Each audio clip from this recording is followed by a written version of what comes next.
La fin de l'Obamania, l'intervention très attendue ce soir de François Hollande, du racisme dans le foot ou encore une facture du droit d'asile salée. À chaque presse, sa une ce jeudi.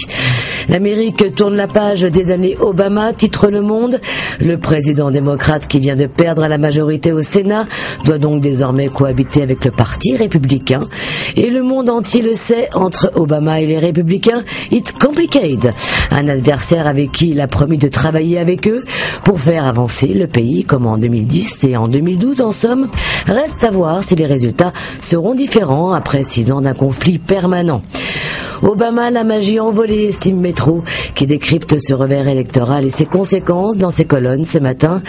Et j'en connais un autre qui se retrouve face à l'adversité, comme le titre La Croix. Il s'agit de François Hollande, une majorité divisée, des ex-ministres qui le défient et rejeté par les Français. Il tentera ce soir sur TF1 de convaincre d'un possible rebond.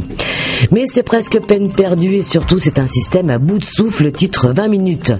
La cote de popularité du président ne cesse de s'effondrer et toujours selon le quotidien, plus largement c'est la fonction présidentielle qui paraît affaiblie.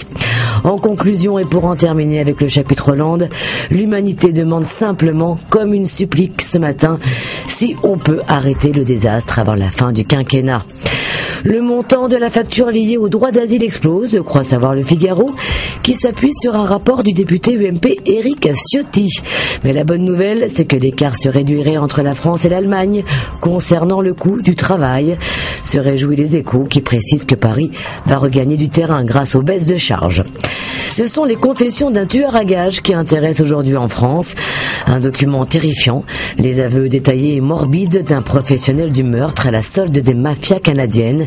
Il s'appelle Gérard Galland et il a déjà exécuté 28 personnes sans aucun état d'âme et encore aujourd'hui sans aucun regret.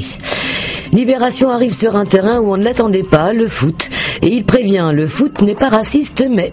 Alors ce n'est pas tant le sport en lui-même dont il est question, mais des propos de l'entraîneur de Bordeaux, Willy Sagnol, des propos sur les Noirs et qui font scandale.